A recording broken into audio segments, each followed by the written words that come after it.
From JBS Studios in Greater New York, this is the JBS News Update with Teisha Bader.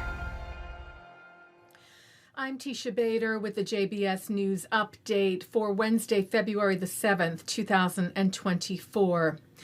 An IDF soldier who was seriously injured in Gaza in December died of an infection related to those injuries today.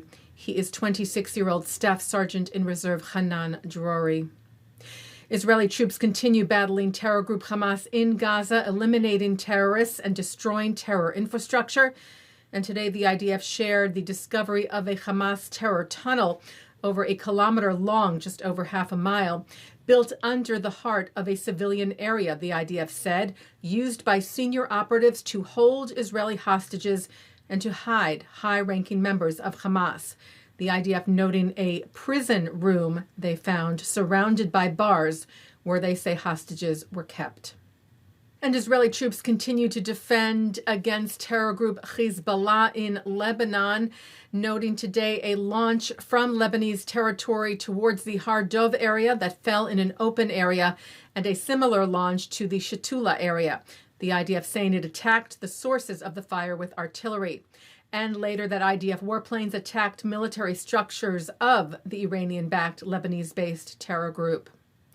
U.S. Secretary of State Antony Blinken arrived in Israel last night and today met with Israeli leaders about efforts to reach an agreement between Israel and terror group Hamas that would see an extended pause in fighting in Gaza for the release of hostages abducted during the October 7th Hamas massacre, still being held in Gaza now for 124 days. As we told you last night, Hamas's response to the proposal is still being reviewed, and the specifics of that response were not published, but it is understood that the terror group is looking for a permanent ceasefire in Gaza, among other conditions.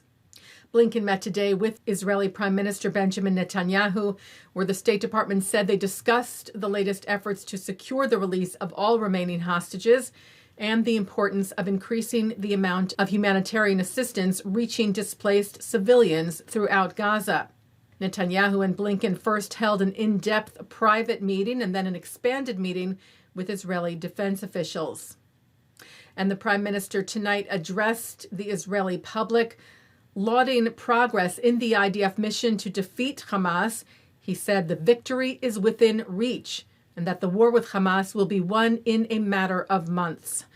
Netanyahu said the return of the hostages remains a top priority, but he said only military pressure will bring them home.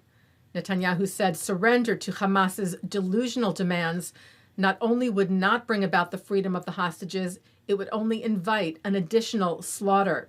It would invite disaster for Israel that no Israeli citizens want.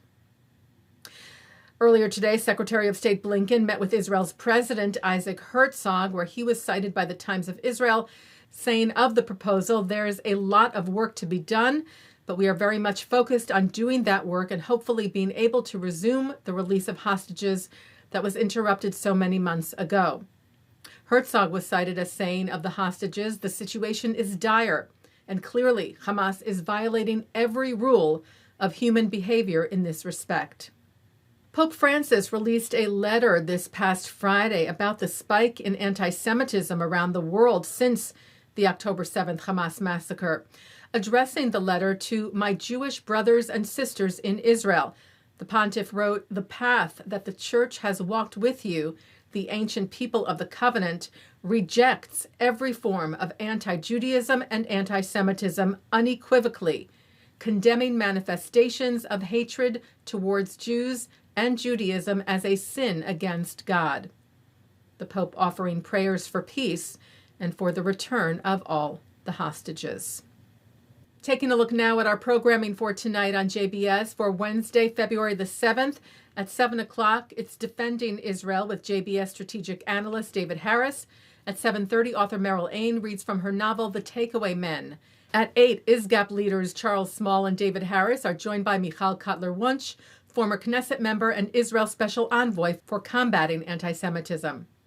At 9, historian and psychiatrist Kenneth Levin is on L'chaim. At 10, It's an FIDF live war briefing with IDF Commander Shahar Peled. And coming up next, it's Thinking Out Loud. And that's the JBS News Update for Wednesday, February the 7th, 2024. I'm Teisha Bader. Am Yisrael Chai.